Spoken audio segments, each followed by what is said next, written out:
Good afternoon, everybody. You know, I watched a TED Talk recently where there was, you may have seen it because it's quite a popular one, where they had a lady who said your body language can help you control your emotions or anxiety and things like that. So she suggests before you go on and do a talk or something like that, that you do very strong, powerful body language. But what she doesn't say is what you're supposed to do when you're stood right there. And you might look a bit odd doing that in front of the audience. So who am I? Oh. It's not working. It's working, but very slowly. Okay, so I'm Charlotte Graham-Cumming. I'm the Managing Director of Ice Blue Sky.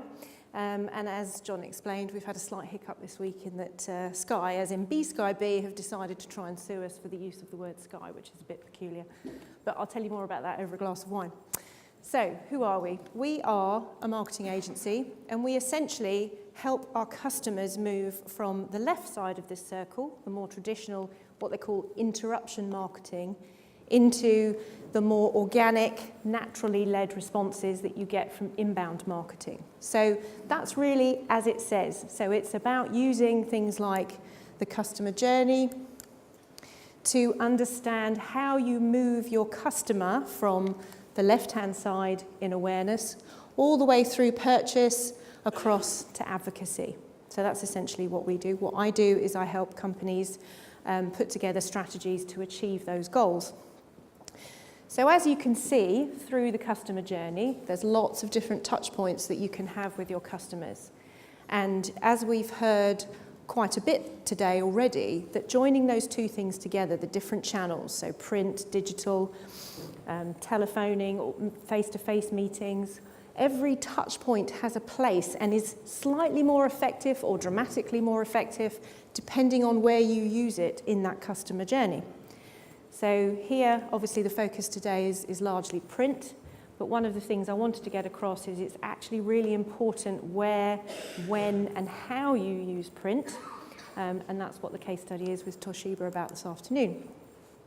So where do we see print working most effectively? So for me, it works most effectively in the awareness stage. It's a really effective medium for if you're using big, bulky print, interesting print, something that's a little bit different, something that's very tailored to the individual that's receiving it.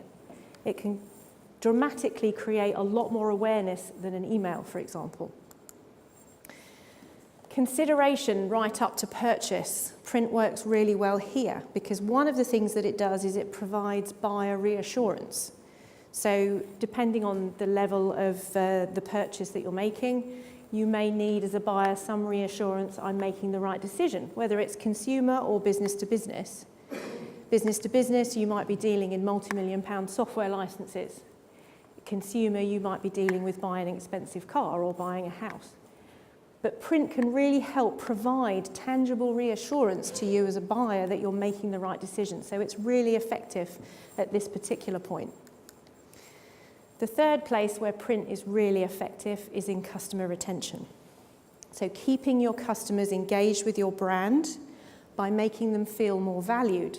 And somebody already said this morning that print directly has a direct correlation with making your customer feel a lot more valued than something digital, something that's got an expiration date, something that can be just got rid of by pressing the delete button.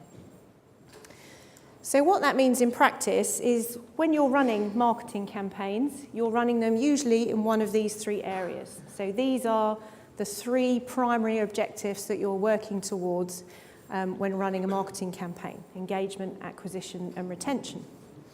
So if you use print in one of these three areas, there are just a few useful pointers that you can adopt as a checklist to help you make sure that you're using the print most effectively in those three areas.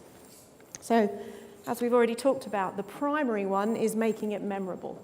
So make it so that they don't just remember the thing, but that they also remember your brand.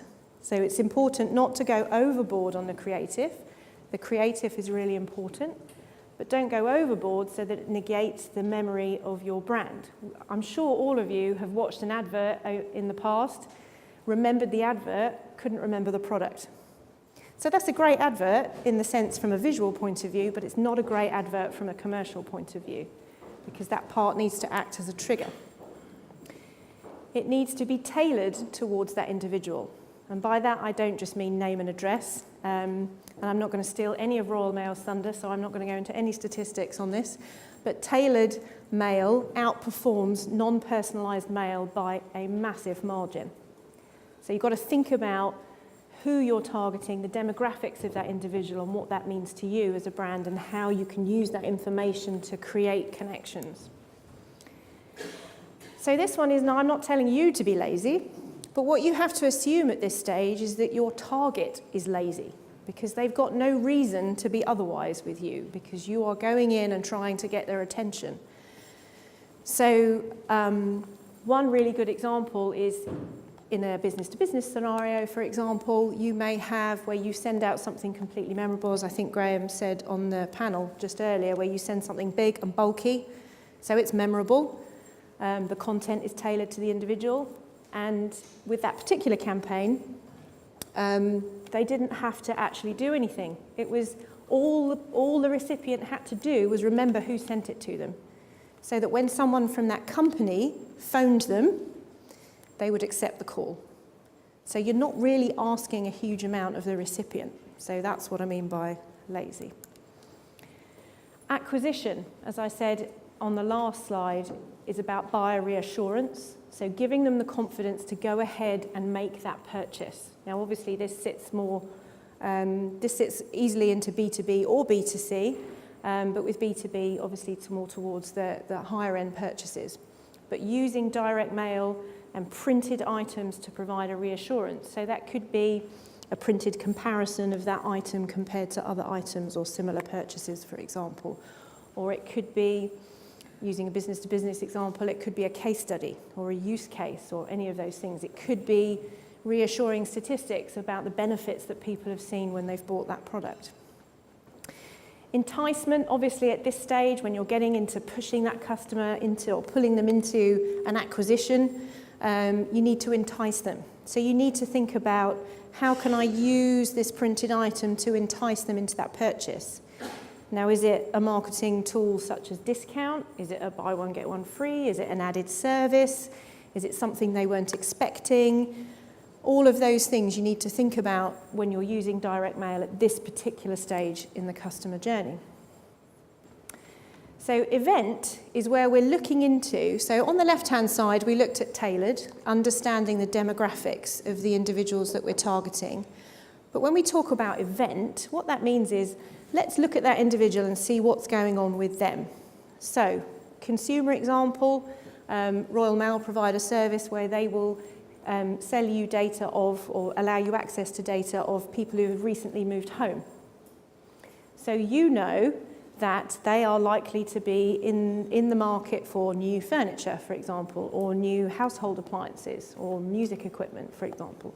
Any number of things that are related to what happens when you move home. Because that direct mail is then linked directly back to an event going on in that individual's life, so the conversion rates can be as high as 8 times that of a non-event driven personalised piece of mail. So the more you can tie what you're doing into what is likely to be going on with that individual based on something you know is happening to them.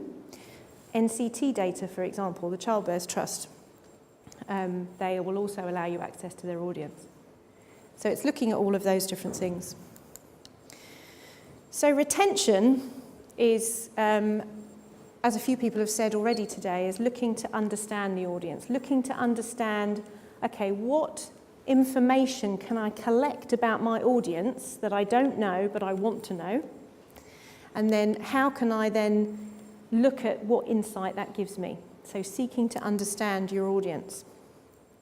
Then looking at, how do I reward my audience?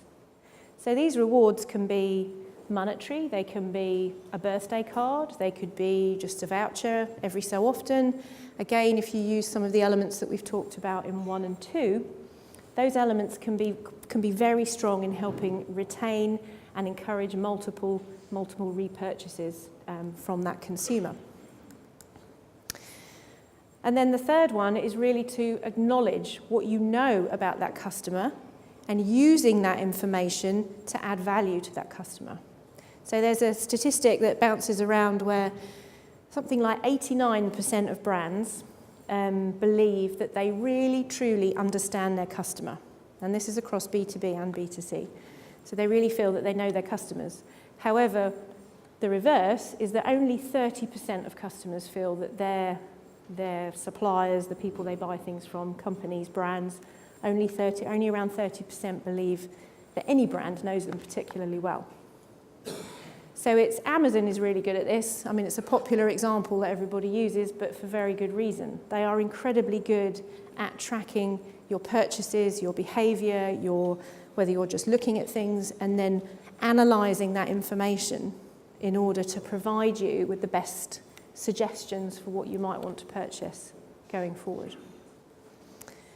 So ultimately, a high-level checklist, particularly when you're looking at a specific end goal with an audience, is get them to remember you, get them interested in you, and then make sure you get them over the line. And that's a good high-level checklist, because I've worked on a lot of campaigns over the years, and one of the things that I do see is sometimes only 2 out of 3 of those are checked off. So it might be really memorable and creative, and people might have responded to it and shared it, or been really excited to get it, but they've not actually bought anything, or they've not actually gone over the line, whatever line it is you wanted them to get to. So, so this brings me now to our case study, as John said. So I'd like to welcome Maiko Davison from Toshiba Medical Systems to come and join me on the stage.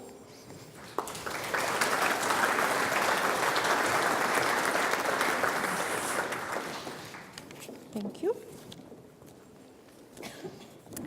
So, we've all seen, and Maiko, I know you have too, working in the technology sector, but it's obviously a wider trend is this shift from more traditional channels like print to digital, which has obviously been a conversation that's happened already this morning, in part because it's seen as cheaper, easier to measure, perhaps more effective in engaging a bigger audience. Mm-hmm.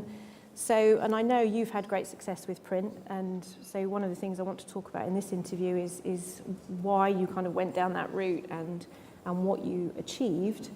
But before we get into that, I think it might be good if you perhaps tell everybody who Toshiba Medical Systems are. Okay, absolutely. Well, good afternoon, everybody. My name's Maiko. I'm Head of Marketing at Toshiba Medical Systems UK.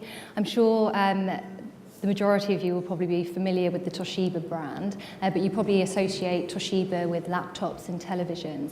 The division I actually work for is the medical division. So we actually manufacture and supply diagnostic medical imaging equipment. So that's CT, MRI, X-ray and ultrasound systems. And we actually supply this predominantly to the healthcare market. Our main customer is predominantly the NHS, so we target trusts and hospitals. Our sales revenue is around about £62 million, and we have around about 170 employees working for Toshiba Medical Systems UK. We have a strong focus on growth, customer service and support, and also innovation. There's probably around about 4 key main players within our industry, and Toshiba are currently number 4. Okay, great. So, and your role at Toshiba? So I'm Head of Marketing at Toshiba. I've been with the company for just over 10.5 years now. I've been studying with the Chartered Institute of Marketing for over 10 years, and I've pretty much done every single qualification they have to offer. I'm a real advocate of the Chartered Institute of Marketing. So within my role, I look after all of the marketing at Toshiba Medical Systems UK. I have a team of 4, and I work with a number of different agencies, including Ice Blue Sky, who I would highly recommend. And also I work with event agencies, a digital marketing agency, a couple of print companies, and also we actually work with a couple of consultants that specialise in PR.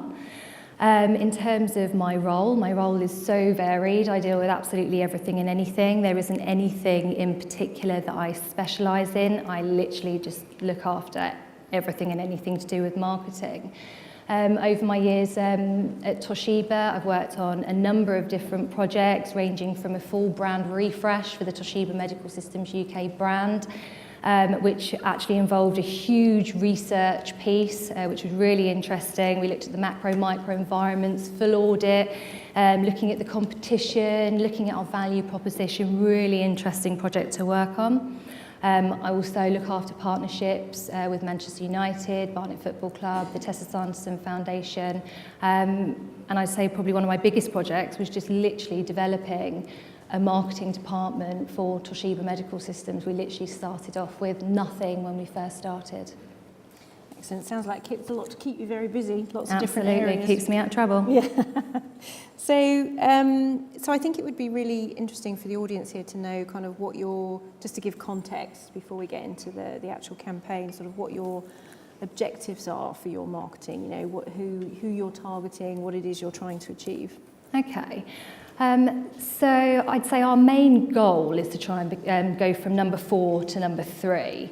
And my role is obviously to support the delivery of our business objectives as well as our sales targets, working very collaboratively with our sales team, but ultimately ensuring that the customer is at the heart of absolutely everything we do and we add value to our customers. Now, being number 4, it means that we cannot just follow and just do what the competition are doing. We have to work so very hard to ensure that, you know, any messaging, anything that we develop, any messaging that we want to communicate, to engage with our customers and prospects, we really need to make a difference. We really need to differentiate ourselves from the competition, because at the end of the day, people are bombarded with so many messages every single day, and we try very hard to cut through that to ensure that any messaging that we develop and the way in which we communicate really makes an impact to our customers and our prospects. Okay, so that kind of brings us quite neatly to the next question, which is, you know, how you make that decision between using a channel like digital, like print, when you decide to use which one. So I don't think there's a set rule. I don't think there's a right or a wrong approach at all. I am a firm believer of everything should be done in moderation. For example, I was looking to buy a car last year, and I went into Mercedes-Benz and Range Rover and actually asked them for a brochure. They said, no, go online, have a look online. We don't do print brochures anymore. And I kind of left feeling a little bit deflated. You know, I wanted to walk away with something tangible when you're going to make that investment. You know, for that particular customer journey, I would have really appreciated something tangible. So I know there are some organisations that are moving away from print and focusing more on digital. But I think they're missing a trick there personally. I do believe that everything in moderation is the best way to go. I feel that print, but also digital complement each other. So I don't think there's a wrong or right approach. But it's confusing. You know, there are so many ways in which you can communicate to your customers and your prospects. It is so very difficult to decide which way is the right way. So I would say research. Do some research, even run a pilot study just to test to see what is the most engaging way for you to actually, you know, whether it be engage with customers and prospects or start up a conversation. So yeah, I would say do a bit of research. If in doubt, ask your customers. I know, you'd think that'd be quite logical really, wouldn't you? But a lot of people forget to do that. So why don't you talk us through the recent print campaign that I know you did, and how you sort of went about deciding that was the best way to tackle that particular objective? Sure. So at the beginning of this year, we decided that we were going to run a campaign. And part of that campaign, or a big part of that campaign, was print. It's probably worth just highlighting that we actually integrated the campaign not just with print, but with other ways of communication. So we actually incorporated some, phone calls, meetings, emails, etc. But the print part of it was a huge part of our campaign. So just to put things into context, we focused on a particular area of our business. We knew that our targets or our sales needed to come from net new customers. So that meant we were approaching or targeting individuals who we had absolutely no relationship with. We also decided that we were going to focus purely on the London area, and we focused on hospitals whereby we either had no install or a piece of equipment, so barely any relationship with them whatsoever. We decided that we were going to actually target radiologists and business managers. And our challenge previously, prior to developing this campaign, was like, it's the same challenge that I think a lot of people face. I think a gentleman over there, you said, how do you actually get through to these marketing professionals or these agencies to actually get them to start have the initial conversation with us? Well, we actually had exactly the same challenge. When you're actually targeting net new accounts where you have no relationship, we could barely even keep them on the phone for 2 seconds, let alone have a meaningful conversation or even book in a meeting so that we can get to know their challenges and how we could potentially help them in solving any problems or making their life a little bit easier. So we were faced with exactly the same challenge.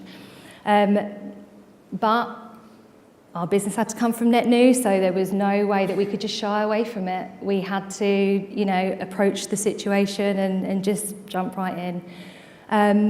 So we looked at our sales targets. We realised, or we calculated, that we actually needed to target 100 radiologists or business managers, a combination of the two. We needed to target 100 of those to actually feed the pipeline.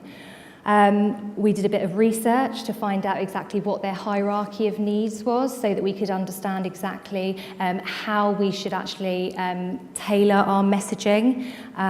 And then at that point, we actually mapped out the customer journey. We looked at exactly all the different touch points, and the main part of, the first stage was to try and overcome this barrier of kind of getting past, or for them to not shut us down basically, and for them to just basically give us the time of day.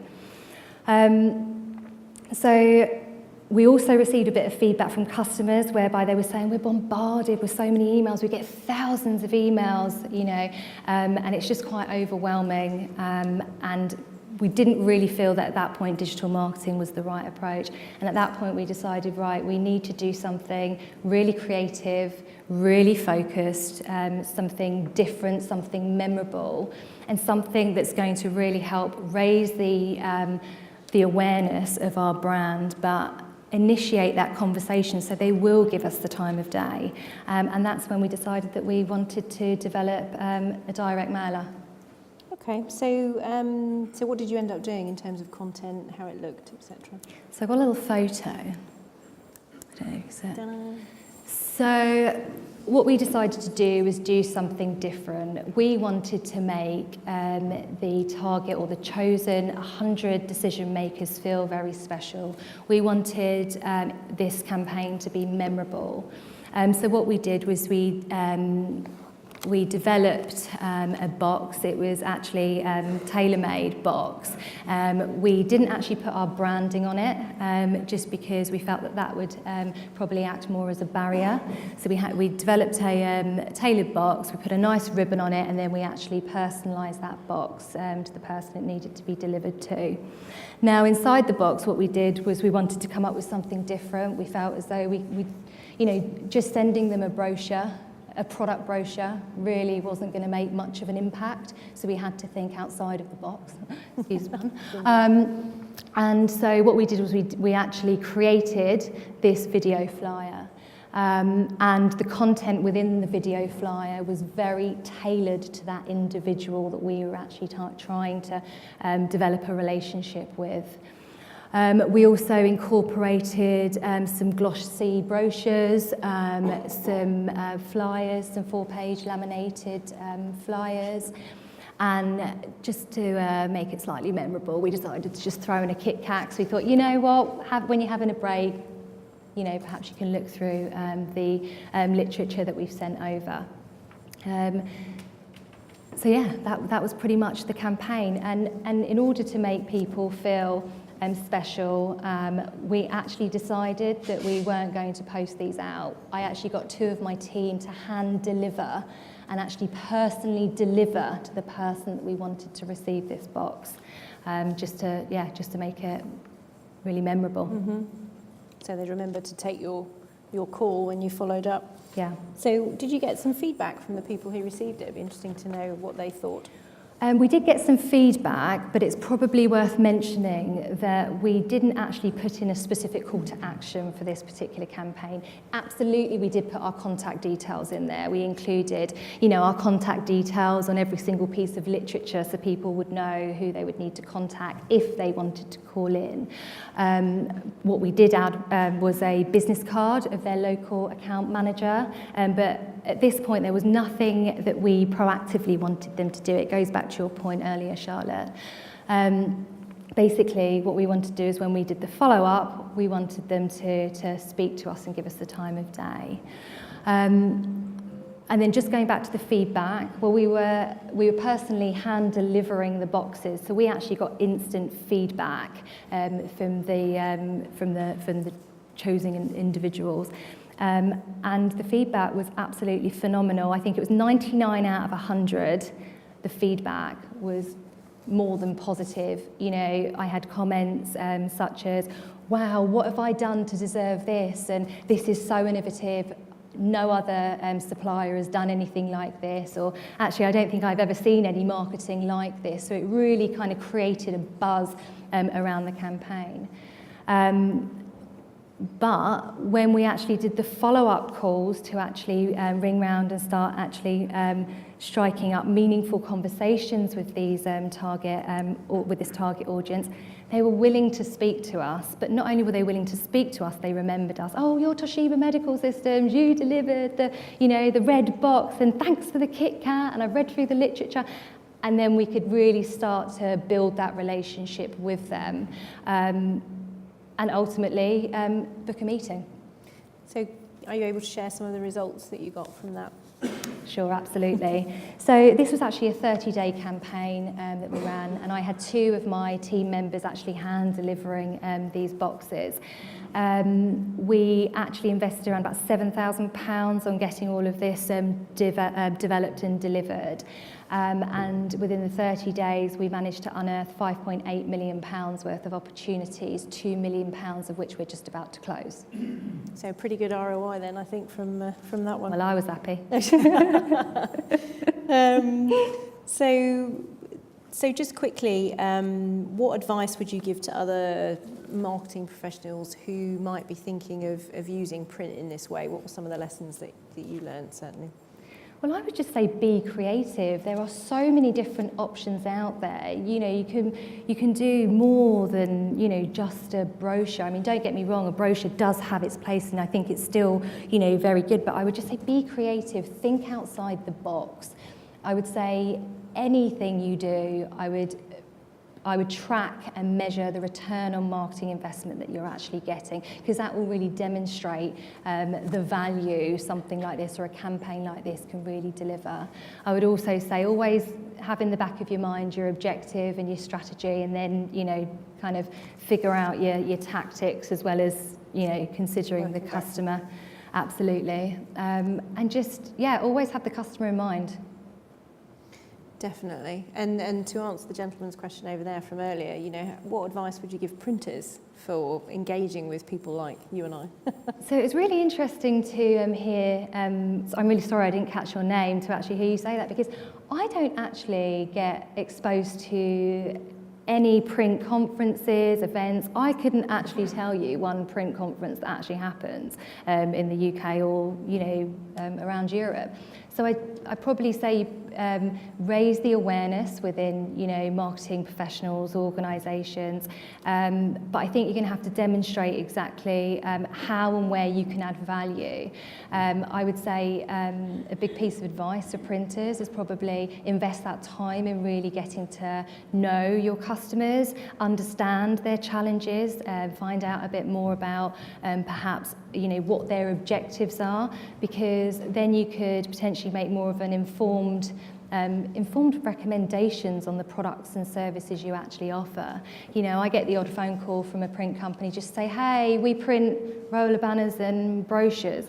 To be completely honest with you, that really does add no value to me whatsoever, and I receive a similar phone call like that every month. So I think there's a huge opportunity for you to tap in there and use your expertise to kind of give us a few ideas. Yeah, definitely. And I would say that's true from my perspective as an agency. It's more about what business value can you deliver to me rather than what can you sell me, essentially.